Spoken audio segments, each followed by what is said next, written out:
The Fifth Estate. I'm Adrienne Clarkson. Tonight we report on a secret CIA research project carried out in Montreal in which mental patients felt they were used as the CIA's guinea pigs. They kept you asleep for 23 days.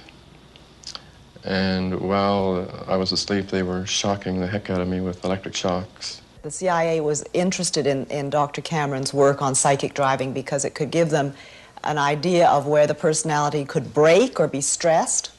Those of us who were involved with trying to find out something about brainwashing, yes, this is the reason that we were interested in Dr. Cameron's work.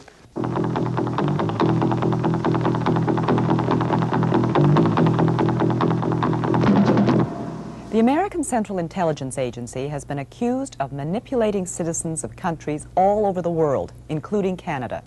At the moment, a number of Canadians are considering suing the CIA. They believe they are victims of covert CIA experiments. Tonight, two Canadians who feel the past 20 years of their lives were damaged by the CIA tell their stories publicly for the first time.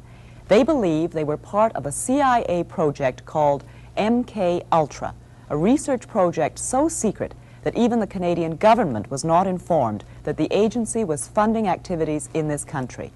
The CIA was seeking a new weapon, aimed not at the body, but at the mind. Americans became obsessed with brainwashing during the Korean War. Prisoners of war returned home denouncing the American way of life. Hearing them parroting propaganda, the CIA became convinced the communists had found the key to brainwashing.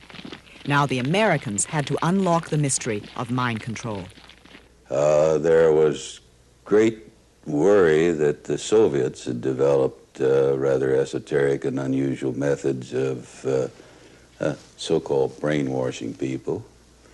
The purge trials... Dr. John Gittinger was the CIA's chief psychologist for 25 years.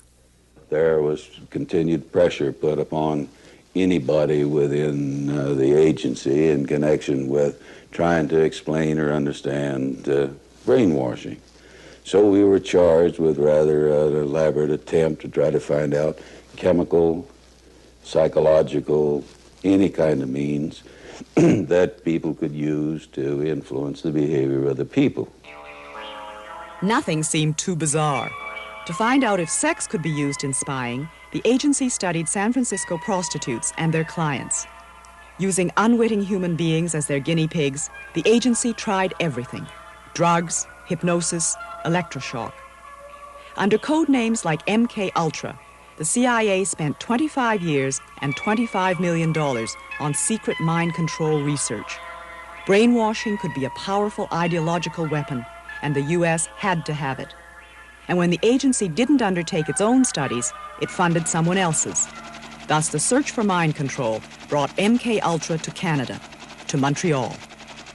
Even in the Cold War years of the late 50s and early 60s, most doctors and academics would have been embarrassed to have found that an organization of spies was openly paying for their research. So the CIA set up a number of fronts, respectable foundations like the Human Ecology Fund. Sounds innocent enough, but it was run by the CIA's brainwashing experts. Here at McGill University in Montreal, the fund found 3 projects worth financing. They supported an extensive study of witch doctors in Nigeria. How, investigators wondered, did native healers cure mental illness? What mysterious drugs and potions did they use? Device used to bind up excited patients. A sleeping potion is then administered. 20 years ago, the Human Ecology Fund paid for this movie. This soothes the patient's head. But it was only recently that the man who made the film found out that he had been working with the CIA's money. The author of the Nigerian study is still at McGill University. News of his connection to the CIA came as quite a surprise to Dr. Raymond Prince. I couldn't imagine why the CIA would be interested in my work in looking at indigenous healers in West Africa. That seemed really strange. That was my first reaction, you know. I couldn't believe that, I couldn't understand how the CIA would be interested in that. Because there were all kinds of beliefs that African witch doctors could put the hex on people. But anybody who makes a systematic study of what are the psychological factors that can produce anything from having a person run amok in Indonesia or die of the sickness from a witch doctor in Africa would certainly add to all of the knowledge that we were being able to accumulate about behavioral science techniques. The Human Ecology Fund also helped set up the Transcultural Psychiatric Research Review. Edited at McGill, the journal continues to publish without CIA support. The largest MK Ultra research project, this one directly related to brainwashing, was carried out at the university's psychiatric hospital, the Allen Memorial Institute. Located atop Mount Royal in a mansion with the eerie name of Ravenscrag, the Allen Memorial was once the most prestigious mental hospital in Canada. The unorthodox treatments of its director caught the attention of the CIA in the mid-50s. Dr. Ewan Cameron, the first director of the Allen Memorial, ran the institute with an iron hand for 20 years. But Dr. Cameron remained an American citizen and left the Allen abruptly in 1964. He returned to the United States, where he died in 1967. An energetic, enigmatic man, Cameron was an internationally honored and respected psychiatrist, but he was not universally liked. Former colleague, Dr. Elliot Emanuel. He was an authoritarian, ruthless, power-hungry, nervous, tense, angry man. Not very nice. Much of Cameron's research went on in the stables next to the main hospital building. Here he had his subjects photographed before and after treatment. Dr. Cameron may not have known that the $60,000 research grant he received from the Human Ecology Fund really came from the CIA. Rudolf Hess. Nonetheless, it now seems ironic to some that Cameron was called to the Nuremberg trials to examine Rudolf Hess. For it was at Nuremberg, after Nazi doctors who experimented on prisoners of war were condemned, that a code of scientific ethics was adopted. Research must be completely safe, and research subjects must give full, voluntary consent. Documents recently released by the CIA reveal what research Cameron proposed. To make patients receptive to repetitive messages, Cameron suggested using chemical agents to break down ongoing patterns of behavior. Chemical agents like LSD. LSD was almost unknown in the late 50s and not yet widely tested. Despite the horrible hallucinations small doses can produce, Dr. Cameron left some of his patients to unsupervised LSD trips. In 1956, Bob Logie was 18 years old when his severe leg pains were diagnosed as psychosomatic, and he was sent to the Allen Memorial Institute. When Bob heard the news reports of CIA-funded research at the Allen, he sent for his medical records. They revealed several doses of LSD. Today, Bob Logie lives and works in Vancouver, but he's still angry. I feel like I've been completely used. I feel like my mind has been completely invaded. I suppose if guinea pigs have feelings, they'd feel like I do.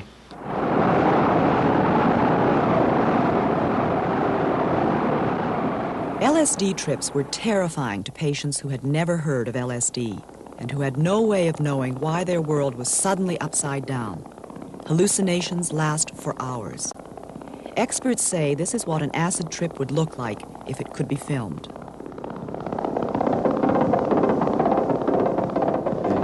LSD was really horrifying, very horrifying, and they gave it to me for about 12 or 15 times. One minute I would see the doctor there, the next minute I wouldn't see him there, and they were asking me all kinds of questions, and I remember them telling me that I was getting smaller and smaller, and I really felt myself getting smaller. And they were bringing me back in time, way back, you know.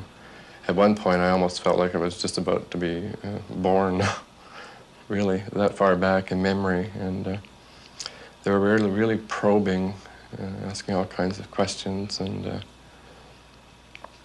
I felt I didn't have any control. I had to answer. I didn't feel I had any control. I was completely, like they had complete control over me.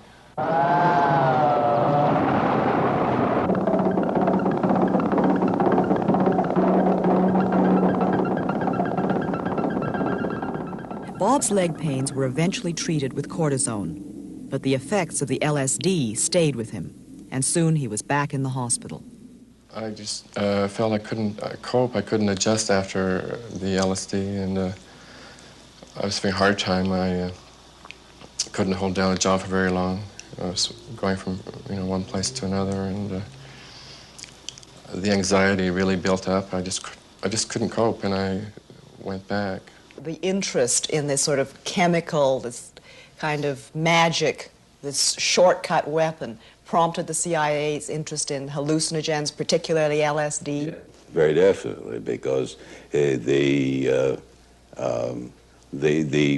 first pressure was being based on the idea that there was some kind of truth serum or truth drug or something on that. So the people who knew that end of the business, they were definitely beginning to look in terms of chemotherapy. And of course, to people in this day and age, it's very hard to believe that the period before 1960 was a period which was certainly not a chemical culture in this country and not a drug culture in any sense of the word.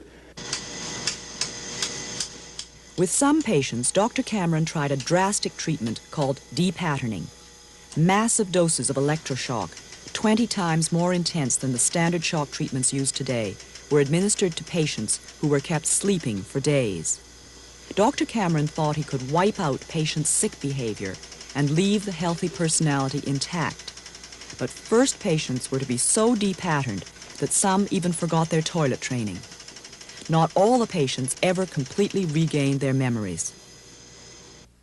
Dr. Peter Roper was a close colleague of Dr. Cameron's at the Allen. Many people, but some would reach what Cameron would call the third stage of depatterning. With that method, others would need 2 treatments a day, maybe for a week or longer, before they got to the third stage. What would characterize the third stage of depatterning? Well, the third stage, as defined by Cameron, was a loss of ability to orientate themselves. They knew who they were, but they didn't know where they were, and they didn't know what age they were. As you probably know, electroshock treatment has been given for depression for something like 40 years now. It's a very successful and useful treatment for severe depression that doesn't respond to other things. But depatterning is a use of electroshock treatment in a totally different way, in which instead of giving the shocks, say, 2 or 3 times a week, they're given 2 or 3 times a day for 3 or 4 weeks, reducing the patient to a sort of animal, vegetable state, from which it's hoped that they would recover in a more healthy state of mind. It didn't work. To put patients to sleep for up to a month at a time, Dr. Cameron used a combination of depatterning and large doses of drugs. Individual taped messages were repeated to sleeping patients 15 hours a day in an effort to brainwash them back to health. Now, Cameron reasoned, with their negative memories obliterated, positive suggestions could be implanted. Suggestions like, begin to assert yourself, express your anger. Dr. Cameron called his technique psychic driving. Bob Logie had driving therapy when he returned to the Allen in 1959. I was there for a while, and I thought, I don't want to stay here, and I started to run away from the hospital, and they grabbed me, and then they put me on sleep treatment. And they kept you asleep for 23 days. And while I was asleep, they were shocking the heck out of me with electric shocks and playing tapes just over and over. I don't know what was on the tapes yet, but we're going to find out what was on the tapes through hypnosis. The CIA was interested in Dr. Cameron's work on psychic driving because it could give them an idea of where the personality could break or be stressed. Those of us who were involved with trying to find out something about brainwashing, yes, this is the reason that we were interested in Dr. Cameron's work. Patients came to the Allen Memorial Institute from all across Canada. Dr. Ewan Cameron, it was said, would give them the best psychiatric care money could buy. But some of the patients had no idea that a lot of their treatment, the LSD, the massive doses of electric shock, the sleep therapy, was highly experimental. When I was in the hospital in '59, my husband, that's when he told me he thought they were killing me, because he said it was every day and there's a special treatment which he doesn't know. I think there was some sleep. I was always asleep. He used to call the hospital. I couldn't have any visitors for 3 weeks, you see. Hilda Bernston was at the Allen Memorial in 1959 as Dr. Cameron's patient. She's convinced that the sleep treatment she received was depatterning. Her memory remains severely damaged. Mrs. Bernston was an English war bride. She and her Canadian husband went to Montreal in 1945 to raise their family. After a nervous breakdown, she was hospitalized at the Allen. It's 3 weeks that was out of my life as far as I'm concerned, because I can't remember anything about it. I didn't know my husband and my children, my brother-in-law and his wife. And my sister-in-law at that time, when she saw me, she cried. My brother-in-law told me this when she saw me. She's a registered nurse too, and she said she'd never seen such a change in a person in 3 weeks. But I looked really dreadful. I still can't remember my aunt being with us. I look at the pictures that we took when she was here. We took her to the New York, and we were at the museum there. I look at the pictures, and I still can't remember her being with us. And she was with me for 3 months. And this aunt was my mother's sister, who was very near and dear to me. Dr. Emanuel thinks Cameron's use of extensive electroshock, depatterning, was somewhat unethical. The quantity, the frequency, the intensity, and the sort of animal state to which it reduced the patients. What you're really saying is that the doctor knows that by doing it that much to somebody, there's going to be an effect? Is that... Indeed. And with little promise of cure. Hope, but as it turned out, it wasn't, and it didn't become an accepted psychiatric treatment. So many patients were left with some amnesia after depatterning that the Allens stopped the treatment when Ewan Cameron left. Under the new director, Cameron's disciples would come to regret their enthusiastic use of depatterning.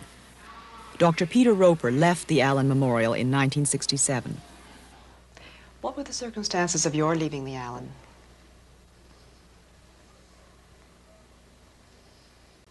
Somewhat questionable.